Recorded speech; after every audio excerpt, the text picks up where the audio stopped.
Leucorrhoea है, क्या ये कोई डिजीज है या फिर ये हमें एक संकेत कर रहा है कि आपकी बॉडी में कोई मेजर इलनेस चल रही है?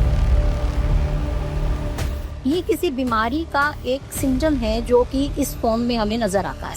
अब कुछ लोगों में ऐसा होता है कि वो लोग प्रॉपरली अपना डाइट का ध्यान नहीं रखते, एनीमिया हो जाता है, उनमें ब्लड की डेफिशिएंसी है।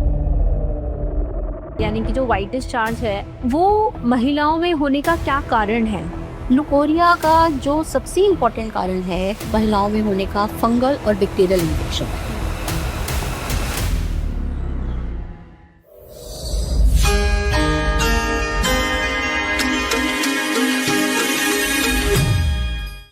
लिकोरिया यानी कि व्हाइट डिस्चार्ज, सफेद पानी का होना फीमेल्स में, ये एक बहुत कॉमन समस्या है हमारे इंडिया में फीमेल्स के साथ। लेकिन बहुत सारी जो फीमेल्स हैं वो समझती हैं लिकोरिया यानी कि जो व्हाइट डिस्चार्ज है वो बहुत ही कॉमन है या फिर ये मेरे लिए एक नॉर्मल सी बात है क्योंकि मैं फीमेल हूँ। लेकिन ये सोचना बिल्कुल गलत है क्योंकि जो लिकोरिया होता है उसके पीछे बहुत सारी मेडिकल कंडीशंस होती हैं। इसीलिए यदि आप ऐसा सोच भी रही हैं कि आपको जो व्हाइट डिस्चार्ज हो रहा है वो नॉर्मल है मेरी लाइफ के लिए, तो ये गलत है। इसका मतलब ये आपको इंडिकेट करता है कि आपको अपने डॉक्टर से मिलने की जरूरत है। नमस्कार, मैं डॉक्टर मंजू सिंह एसबीएल के यूट्यूब चैनल पर आप सभी का स्वागत करती हूँ। आज हम बात करेंगे लिकोरिया के बारे में कि जो व्हाइट डिस्चार्ज है वो होता क्या है, क्यों होता है, उसके कारण क्या हैं। फीमेल्स में जो ये इतना फ्रिक्वेंटली होता है उसका मेजर कॉज क्या हो सकता है, उसको हम किस तरीके से प्रिवेंट कर सकते हैं और मोस्ट इम्पॉर्टेंट होम्योपैथी किस तरीके से लिकोरिया में अपना रोल प्ले करती है। इसके लिए आज हमारे साथ हैं homeopathy expert doctor Poonam Pasricha. Ma'am, आपका एसबीएल के यूट्यूब चैनल पर स्वागत है और हमें उम्मीद है कि जितने भी हमारे पास क्वेश्चंस आए हैं लिकोरिया से रिलेटेड हम उनका रिप्लाई कर पाएंगे। Thank you doctor Manju Singh, thank you for inviting me on this platform. Leucorrhoea जैसे कि आप जानते हैं एक बहुत कॉमन डिजीज है लेडीज में, बट ये प्रॉब्लम भी बहुत ज्यादा क्रिएट कर सकती है, इससे बहुत सारे इश्यूज भी हो सकते हैं। तो आई थिंक हर वुमेन को इसके बारे में फुल नॉलेज होनी बहुत जरूरी है। राइट। तो इसके बारे में हम आज डिटेल में बात करेंगे। सो हम सबसे पहले जानते हैं कि जो लिकोरिया यानी कि जो व्हाइट डिस्चार्ज है वो क्या है और क्या ये नॉर्मल है? Leucorrhoea simply means vaginal discharge. Right. जो डिस्चार्ज विजाइना में से आ रहा है उसको ही हम लुकोरिया कहते हैं। जनरली ये क्लियर और वाइट होता है और ज्यादातर केसेस में ये बिफोर मेंस्ट्रुअल पीरियड्स होता है और ड्यूरिंग ओव्यूलेशन टाइम होता है। During ovulation time means mid cycle. तो this is normal, but if it becomes offensive और इसका क्वांटिटी बहुत ज्यादा बढ़ जाती है और it becomes sticky and specially when it start itching, तो ये इट मीन्स कि ये कहीं ना कहीं हमारी बॉडी में इन्फेक्शन है जिसकी वजह से कि ये डिस्चार्ज आ रहा है। जब ये इस स्टेज में आ जाता है कि ये इचिंग होनी स्टार्ट हो जाती है और इरिटेशन करता है, देन उस टाइम पे हमें डॉक्टर को इमीडिएटली दिखाना चाहिए because it can lead to many complications also. Right. तो otherwise it is normal, in most of the cases it is normal.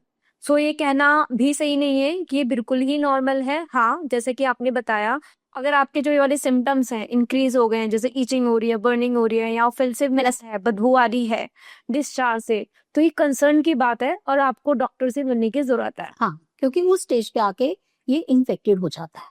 Right. तो हमें वहाँ पे प्रॉपर ट्रीटमेंट इसका लेना चाहिए। अगर हम अपने नेक्स्ट क्वेश्चन की तरफ बढ़े तो हमारे पास एक व्यूअर ने लिखकर भेजा है कि जो लिकोरिया है क्या ये कोई डिजीज है या फिर ये हमें एक संकेत कर रहा है कि आपकी बॉडी में कोई मेजर इलनेस चल रही है? जनरली लुकोरिया अपने आप में कोई डिजीज नहीं होती है, इट इज ए सिम्टम। ये किसी बीमारी का एक सिम्टम है जो कि इस फॉर्म में हमें नजर आता है। अब डिजीज कुछ भी हो सकती है, it can be due to infection, it can be due to poor menstrual hygiene, it can be due to fungal infection, right, dietary deficiencies, less immunity, it can be anything. अब कुछ लोगों में ऐसा होता है कि वो लोग प्रॉपरली अपना डाइट का ध्यान नहीं रखते, एनीमिया हो जाता है, उनमें ब्लड की डेफिशिएंसी है, तो उन केसेस में भी हमें इन्फेक्शन हो जाता है और ये वेजाइनल डिस्चार्ज के फॉर्म में आता है। तो हम इसको ये नहीं कह सकते कि ये एक डिजीज है, but this is a symptom of the disease. तो हमें इस सिम्टम को डेफिनेटली ध्यान देना चाहिए और हमें इसकी प्रॉपर ट्रीटमेंट करानी चाहिए, राइट। क्योंकि अगर हम इसको एज इट इज छोड़ देंगे तो it will definitely lead to some problem.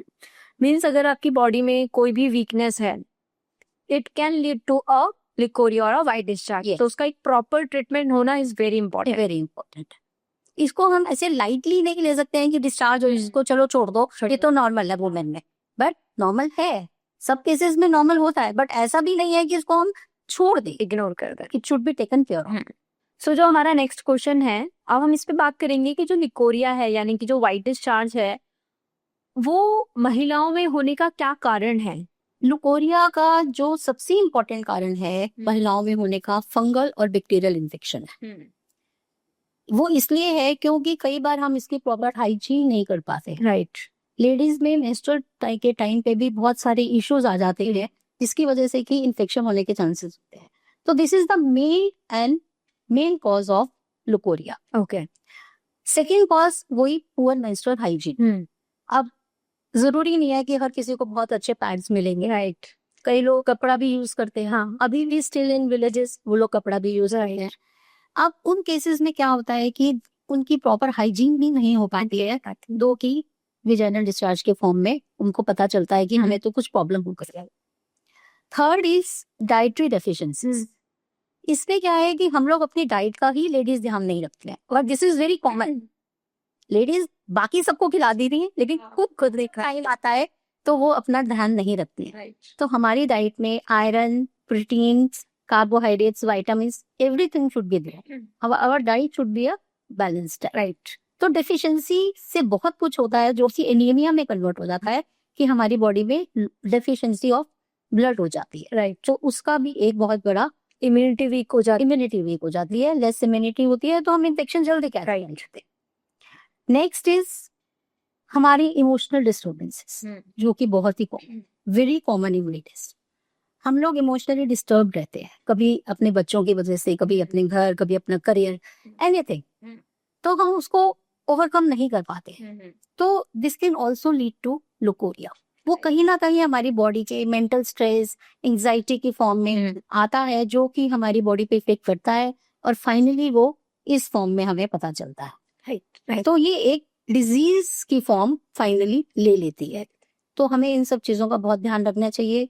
हमें अपनी रिलैक्सेशन के लिए, अपनी डाइट का, अपनी इम्यूनिटी को बढ़ाने का बहुत ध्यान रखना चाहिए ताकि हम इन्फेक्शन को कैच ही ना करें। राइट।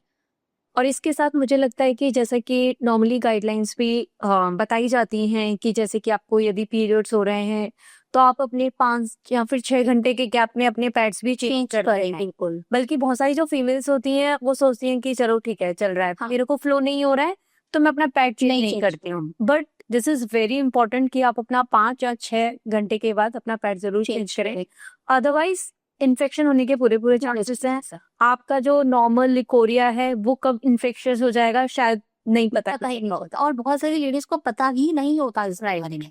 वो सोचती है ये भी नॉर्मल ही है। हाँ, बट वो नॉर्मल नहीं होता। यस। तो उनको इस चीज का ध्यान रखना चाहिए कि हम इस स्टेज से नॉर्मल से आगे बढ़ गए हैं और अब हम इन्फेक्शन कैच कर चुके हैं। Right.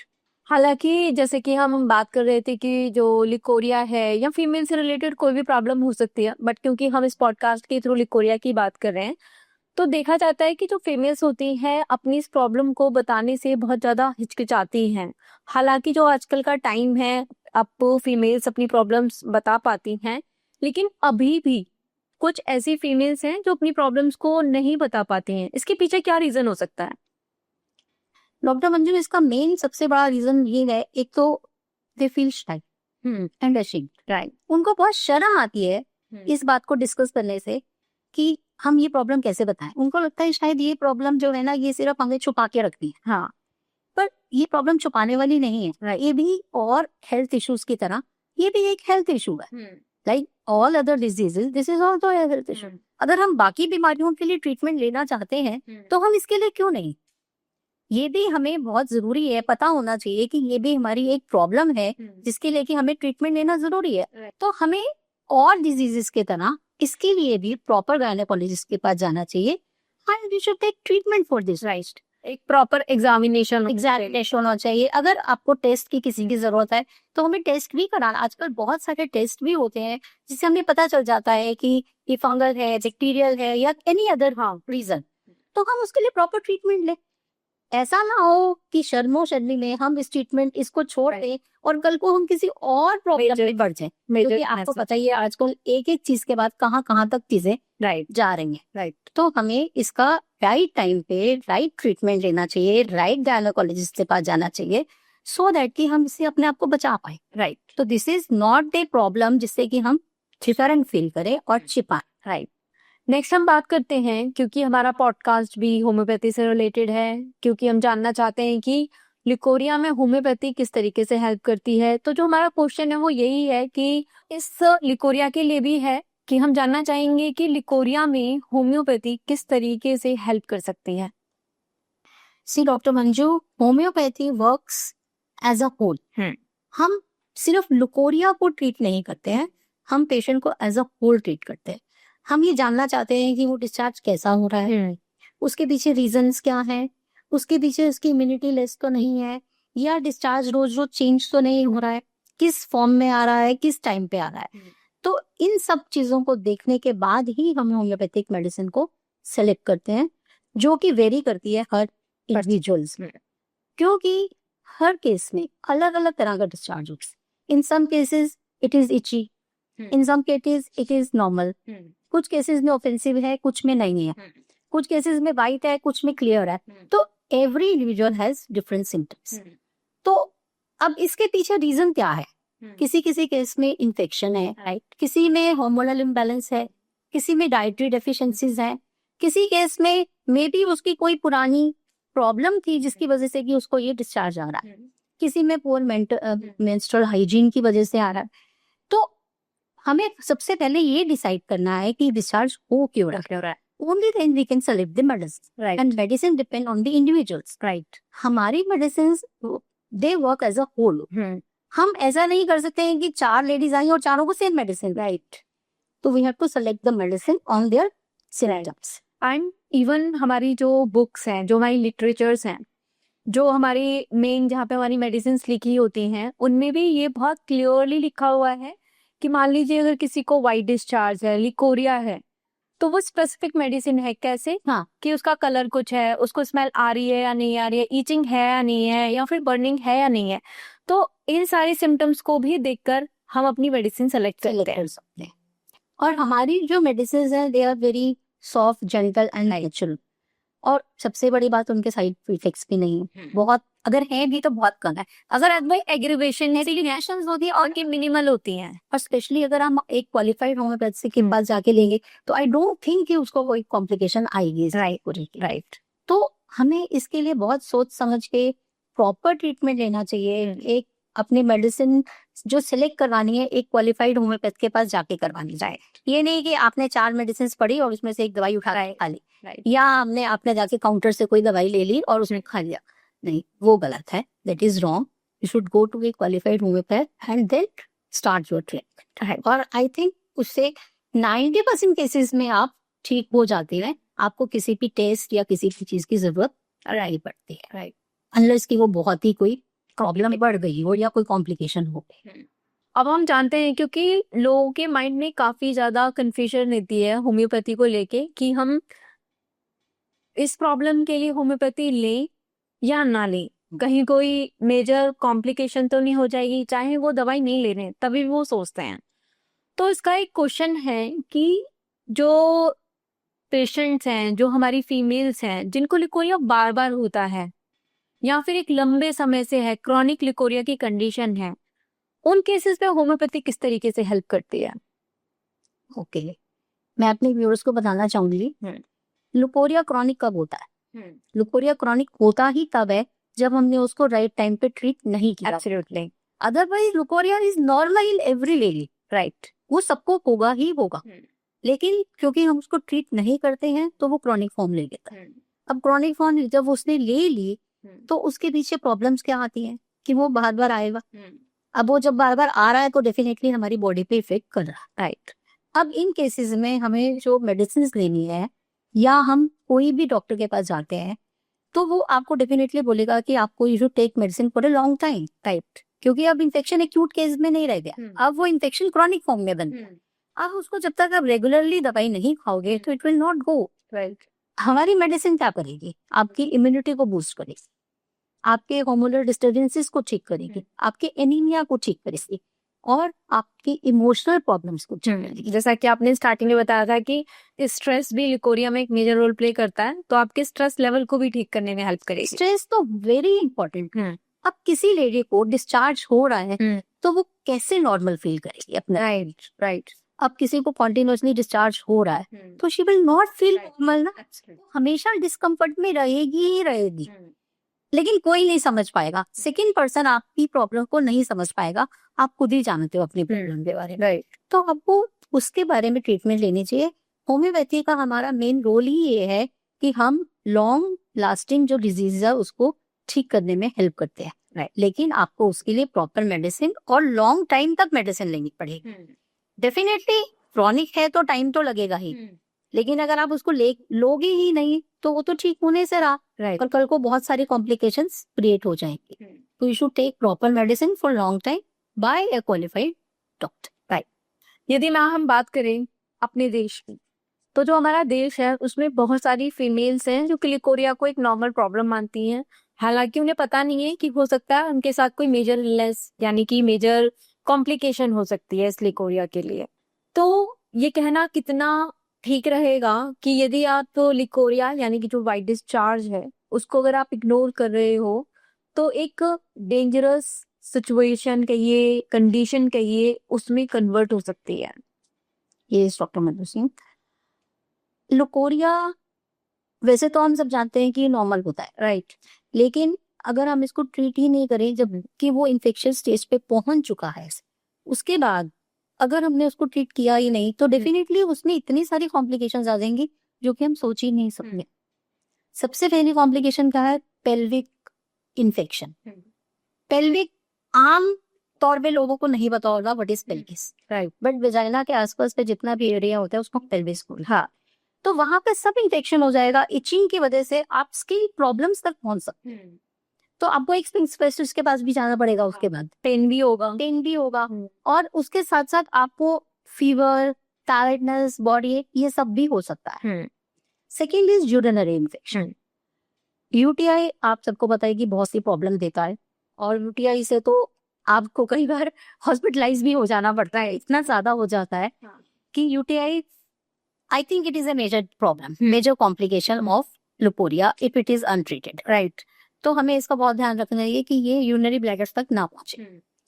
Second is chronic irritation. जैसे कि मैंने बताया, कांस्टेंट इचिंग से, बार बार इचिंग करने से वो इतना ज्यादा स्किन खराब हो जाता है कि एक स्किन प्रॉब्लम की फॉर्म वो ले लेता है। अब जब स्किन प्रॉब्लम की फॉर्म ले ली तो एक नॉर्मल इंसान के लिए इचिंग करना publicly it is very ashamful, right? तो आप वो सिचुएशन को टॉलरेट कर ही नहीं पाओगे, तो you have to go to some skin specialist, right? This. Third is fertility issue, जो कि आजकल बहुत कॉमन हो गया है। फर्टिलिटी इशू में क्या है कि आजकल यंग जनरेशन में प्रेगनेंसीज ही इतनी मुश्किल हो गई हैं और one of the reason for not having pregnancy is leucorrhoea, right? क्योंकि लिकोरियल इन्फेक्शन सिर्फ बाहर नहीं रहता, ये अंदर तक जा सकता है, यूट्रस तक जा सकता है। अब जब ये इन्फेक्शन अंदर चला गया तो डेफिनेटली प्रेगनेंसी वाला स्पेस ही नहीं आपको नॉर्मल मिल रहा, तो we will not have pregnancies. So these are the main complications. तो हमें इनका ध्यान रखना चाहिए और हमें टाइमली इनको ट्रीट करना चाहिए ताकि हम इन कॉम्प्लिकेशंस तक पहुंच ही ना पाए, राइट? कुछ फीमेल्स ऐसी होती हैं कि उनको लिकोरिया हुआ, उन्होंने ट्रीटमेंट भी प्रॉपर लिया, लेकिन शायद उन्हें ये नहीं पता कि उन्हें क्या हाइजीन मेंटेन करनी है, क्या अपनी लाइफ में चेंजेस करने हैं कि अलोंग विद दिस मेडिकेशन उनका लिकोरिया एक प्रॉपर वे में ठीक हो जाए। जैसे कि हम जानते हैं कि ट्रीटमेंट तो हमने ले ली, लेकिन हमें अपना लाइफस्टाइल भी थोड़ा चेंज करना है, थोड़ी गुड हैबिट्स मेंटेन करनी पड़ेगी। गुड हैबिट्स में कोई बहुत ज्यादा काम नहीं होता है, छोटी छोटी चीजें हैं जो हम अपने लाइफ में चेंज करके इस चीज को बेटर कर सकते हैं। अब सबसे इम्पोर्टेंट क्या है? हम प्रॉपर मेंस्ट्रुअल हाइजीन को मेंटेन करिए। राइट। इसमें तो कुछ मुश्किल काम नहीं है। रेगुलरली पैड चेंज कीजिए, वॉश कीजिए, और जो आपको अगर इन केस कोई मेंस्ट्रुअल के टाइम पे आप कुछ मेडिसिन ले रही हैं तो आप प्रॉपर मेडिसिन लीजिए। तो this is not very difficult thing. तो इसको आप चेंज कर सकते हैं। Use cotton underwears and change them daily. Right. अगर आपको लगता है कि आपको 2 बार चेंज करने हैं तो 2 बार चेंज कीजिए। इसमें कोई बहुत मुश्किल बात तो है नहीं। राइट। हर आप इसको रेगुलरली वॉश कीजिए। Regular washing with plain water is very important. Right. जरूरी नहीं है कि आपको स्प्रेज और जो बाजार में वॉशेस मिलते हैं या सोप्स मिलते हैं उनकी जरूरत है। Plain water is best. Regular wash कीजिए। जब भी आप जाएं वॉशरूम के लिए आप उसको क्लीन करें, तो आपका इन्फेक्शन 50% तो वैसे ही क्लियर हो जाता है। इसके बाद आती है बात diet. Diet is very important. Diet should be balanced. इसमें आपके proteins, irons, vitamins, green vegetables, milk products, everything should be there. ऐसा नहीं है कि आपने 2 रोटी खा ली दाल के साथ बस छुट्टी। अब एक और लेडीज के कुछ नहीं खाना, उनको ना दूध की जरूरत है ना फ्रूट की जरूरत है। They also need everything. Right. तो एक तो आपका उससे डाइट से आपकी बॉडी ठीक रहेगी, आपको डिफिशियंसी ऑफ ब्लड नहीं होगा, और जो चीजें आपको बॉडी के लिए चाहिए इम्यूनिटी बढ़ाने, स्पेशली क्या होता है कि हमारी इम्यूनिटी बढ़ती है। राइट। अगर हमारी इम्यूनिटी बढ़ेगी तो definitely we will not get the infection. हम इन्फेक्शन लेते ही इसीलिए हैं। उसके बाद आती है बात कि हम अपने इमोशनल डिस्टर्बेंसेस को कैसे दूर कर सकते हैं। हम योगा कर सकते हैं, मेडिटेशन कर सकते हैं, रिलैक्सेशन कर सकते हैं। Right. There are many exercises for pelvic region, जो कि हम रेगुलरली अगर करें, और उसमें कोई बहुत ज्यादा टाइम नहीं लगता है, 10 से 15 मिनट सफिशिएंट होते हैं। 10-15 मिनट्स हर लेडी को अपने लिए निकालने चाहिए। आई थिंक एब्सोल्युटली टाइम होता है और उसको जरूर करना चाहिए। 15 मिनट्स अगर आप 24 आवर्स में से अपने लिए निकालते हैं तो this is the best. Right. तो अगर हम ये सब करते हैं तो हम काफी हद तक अपने ट्रीटमेंट के साथ इसको चेंज करके लाइफस्टाइल को बहुत अपने आप को बेटर कर सकते हैं, अपनी इम्यूनिटी को बढ़ा सकते हैं, अपने आप को स्ट्रेस फ्री कर सकते हैं। तो this is nice. And I am sure जो आपने आज ये आंसर किया है, जो फीमेल्स नहीं फॉलो करती है कि चलो पूरा फोकस अपने काम पर है या फैमिली पर दे रही हैं, शायद उनको लगे कि नहीं ये तो दिक्कत मुझे भी है, तो शायद मैं अपनी डाइट में कुछ चेंजिंग कर लूँ। वेजिटेबल्स नहीं खाते हैं लोग, जो सैलेड होता है वो नहीं खाते हैं, फ्रूट्स नहीं खाते हैं। इवन हमारे यहाँ की जो फीमेल्स है ना, फ्रूट्स को उठाने में भी हिचकिचाती हैं। वो ये सोचती हैं कि नहीं मेरा बच्चा खा लेगा, नहीं मेरा हस्बैंड खा लेगा। पर ऐसा नहीं होना चाहिए। You should be aware about your health, ताकि आपको कॉम्प्लिकेशंस ना हो। यदि अगर एक फीमेल, घर की फीमेल हेल्दी है, तो मुझे लगता है कि वो अपनी फैमिली को भी हेल्दी रख सकती है। बिल्कुल। And she should aware of all this. उसको पता होना चाहिए कि उसके लिए भी क्या क्या जरूरी है। ऐसा नहीं है कि बच्चों के लिए जरूरी है या हस्बैंड के लिए, उनके लिए तो है, बट फॉर यू ऑल्सो। तो आपको ध्यान रखना चाहिए सब चीजों का। मैम, जैसे कि काफी सारी फीमेल्स होती हैं, वो पहले डॉक्टर के पास जाने से पहले कुछ होम रेमेडीज जो होती हैं उनको फॉलो करती हैं। तो ये कितना सेफ है कि पहले आप डॉक्टर के पास मत जाओ, लेकिन घर में जो भी छोटी मोटी चीजें या उपाय जिन्हें हम बोलते हैं घरेलू उपाय, वो कितने इफेक्टिव हैं? सी डॉक्टर मंजू, इसमें हम ज्यादा कुछ हेल्प नहीं कर सकते होम रेमेडीज में। बहुत स्टार्टिंग स्टेज पे, जबकि अभी जस्ट आपको लगा कि आपको इन्फेक्शन होना स्टार्ट हुआ, तो उस समय हम जैसे नीम वाटर होता है, पानी में नीम की पत्ती डाल के उसको उबाल के वॉश कर सकते हैं। कर्ड वाटर से, कर्ड और पानी को मिला के इससे वॉश कर सकते हैं। तो हम थोड़ी बहुत हेल्प कर ले सकते हैं कि चलो आपकी थोड़ी इचिंग कम हो जाएगी या आपको थोड़ा कूल प्लेजेंट रिलीफ मिलेगा। बट आई डोंट थिंक कि ये इससे आपकी ट्रीटमेंट हो सकती है। these things only can support the treatment। Means आप इनिशियल स्टेज, जो बिल्कुल शायद मैं तो कहूंगी कि जो इनिशियल स्टेज नहीं भी है, जब फीमेल्स हम कहते हैं कि लिकोरिया की स्टेज है कि हाँ इस टाइम पर एक फीमेल को लिकोरिया होगा ही होगा, तब तो आप ये घरेलू उपाय कर लो। लेकिन अगर इन्फेक्शन है then patient should visit the doctor. क्योंकि ऐसा नहीं है कि हम इन चीजों से कोई अपनी ट्रीटमेंट कर सकते हैं। चीजें हमें सिर्फ थोड़ी सी हेल्प कर सकते हैं। जब तक आप डॉक्टर के पास नहीं जा पा रहे हो तब तक का टाइम आपका निकल जाए। लेकिन एक्चुअली में हमें इन्फेक्शन जब हुई गया है, it is persistent, it is coming back again and again, itching is there, you are not feeling comfortable with the problem, then you have to go to the doctor. and you have to take the treatment properly. Right. Otherwise, it will definitely create some problem in your life. और आपको पता है ladies की problem बहुत जल्दी बढ़ती है, तो इसलिए हमें इसको इमीडिएटली ट्रीट कर लेना चाहिए, सिर्फ होम रेमेडीज पर डिपेंड नहीं रहना चाहिए। तो मैम अंत में हम आपसे एक सवाल करेंगे कि आप ऐसी फीमेल्स को क्या सलाह देना चाहेंगे?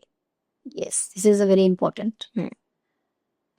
एक्चुअली लेडीज को ज्यादातर इस चीज के बहुत शर्म आती है, वो इसको ओपनली बताना ही नहीं चाहती और वो इसको साइलेंटली फेस करती रहती हैं फील, चाहे उनको कितना भी डिस्कम्फर्ट रहा है, right, but they don't want to say anything about in open, और स्पेशली घर में तो बिल्कुल भी नहीं बताना चाहती है अनलेस कि वो डॉक्टर के पास नहीं जाए, राइट। तो हमें इसको साइलेंटली नहीं रखना है, इसको ओपनली जाके अपने डॉक्टर से बात करनी है, सो दैट आपकी जो प्रॉब्लम है वो उसको समझे और उसको ट्रीट करे। अब इसमें इन्फेक्शन भी हो सकता है, स्किन प्रॉब्लम भी हो सकती है, इमोशनल डिस्टर्बेंसेस भी हो सकती हैं, मे भी सब आपकी डिफिशिएंसीज हो सकती हैं जिससे कि आपकी बॉडी की इम्यूनिटी बहुत लो हो चुकी है। अब आप इसको जाएंगे ही नहीं अगर किसी को बताने के लिए, सबसे पहले तो आप अपने हस्बैंड को बताइए, राइट। उसको पता होना चाहिए कि आप क्या फील कर रहे हैं इस चीज के बारे में और आप कितने परेशान हो उस चीज से, राइट। अगर आप किसी को बताओगे ही नहीं तो वो आपको सोल्यूशन ही नहीं देगा। और इसमें कोई शर्म की बात भी नहीं है, ये भी एक हेल्थ इशू है, you should go to your doctor, उसको बताओ कि आपको क्या प्रॉब्लम हो रही है and take proper treatment. We have very good medicine in homoeopathy जो कि आप एक क्वालिफाइड अपने नियरेस्ट डॉक्टर के पास जाके ले सकते हो। एंड मुझे ऐसा लगता है कि अगर आप राइट टाइम पे राइट डिसीजन लोगे इसके लिए तो आपको इस प्रॉब्लम से छुटकारा मिल जाएगा और कोई कॉम्प्लिकेशन भी नहीं होगी। अब यंग गर्ल्स हैं, न्यूली मैरिड हैं, किसी को बताएंगे और कल को ये पता चलता है जी उनकी प्रेगनेंसी नहीं हो रही है या उनको कोई और प्रॉब्लम हो गई है क्योंकि उन्होंने टाइमली बताया ही नहीं इस चीज के बारे में। अब रीजंस कुछ भी हो सकते हैं, आप रीजंस को छोड़िए, लेकिन आपको अपनी हेल्थ का ध्यान रखना है तो आपको एक प्रॉपर क्वालिफाइड डॉक्टर के पास जाना चाहिए और उससे जाके सलाह लेनी चाहिए। और इसमें बिल्कुल भी शर्म की कोई बात नहीं है, आपको इसके ओपनली बात करनी चाहिए, अपने घर वालों से बात करनी चाहिए। अनमेरिड हो, अनमेरिड गर्ल्स में भी ये प्रॉब्लम बहुत कॉमन है, ऐसा नहीं है कि मैरिड में है, अनमेरिड गर्ल्स में भी this is a very common problem at the very young age, puberty पे जबकि आपके पीरियड स्टार्ट होते हैं उस टाइम पे भी बहुत सारी प्रॉब्लम आ जाती है। तो you should go to your mother, अपनी मम्मी को जाके बताओ, अपने घर वालों को बताओ कि हमें ये प्रॉब्लम हो रही है, तो वो आपको डॉक्टर के पास लेके जाएंगे। आप होम्योपैथिक ट्रीटमेंट लो, आप अपने नियरेस्ट गायनेकोलॉजिस्ट को मिलो, अगर आपको कोई टेस्ट की जरूरत है तो आप टेस्ट करवाओ, राइट। उससे एक तो आपकी इन्फेक्शन जाएगा, आपकी हेल्थ ठीक रहेगी, इमोशनल डिस्टर्बेंसेस कम होंगी, राइट। सबसे इम्पोर्टेंट क्या है, आपका स्ट्रेस कम हो जाएगा क्योंकि आप किसी को बता ही नहीं रहे तो स्ट्रेस में तो रहोगे आप, definitely you will feel stressed, right. और आपकी बॉडी ड्रेन हो जाएगी इन सब चीजों को लेकर। अगर आपको हेल्दी रहना है, सेफ रहना है, आगे कोई कॉम्प्लिकेशंस नहीं हो, then you should go to your doctor, you should go to your parents, husband, किसी के पास भी आप जाओ and take proper treatment. Thank you, ma'am, for coming on this platform of the SBL. And I'm sure आज females को यदि वो देखेंगे इस पॉडकास्ट को तो काफ़ी क्वेश्चंस के आंसर्स मिलेंगे। एंड जो फीमेल्स इस प्रॉब्लम को यानी कि लिकोरिया को इग्नोर करती हैं, शायद वो सोचें कि मुझे किसी ना किसी को तो बताना चाहिए, मुझे अपने डॉक्टर को विजिट करना ही है। Thank you doctor Manju for inviting me on this platform. I think this will be helpful for the viewers. Thank you once again. उम्मीद करती हूँ कि आज के इस पॉडकास्ट के दौरान आपको काफ़ी सारी इन्फॉर्मेशन मिली होगी। फिर भी हो सकता है आपके मन में कोई सवाल है, यदि आप फीमेल हैं जिनको लिकोरिया यानी कि वाइट डिस्चार्ज प्रॉब्लम है तो आप इस वीडियो को यानी कि जो हमारा पॉडकास्ट है इसको पूरा देखें। यदि आपको ऐसा लगता है कि नहीं, ये आपकी कोई वाइफ हो सकती है, आपकी कोई सिस्टर हो सकती है, मदर हो सकती है, तो उन तक ये वीडियो ज़रूर पहुंचाएं। और मैं उम्मीद करूंगी कि यदि आपको ये वीडियो थोड़ी सी भी इंफॉर्मेटिव लगी है तो आप इस चैनल को, जो कि SBL का यूट्यूब चैनल है, आप इसको लाइक करें, सब्सक्राइब करें और कमेंट करना ना भूलें। धन्यवाद।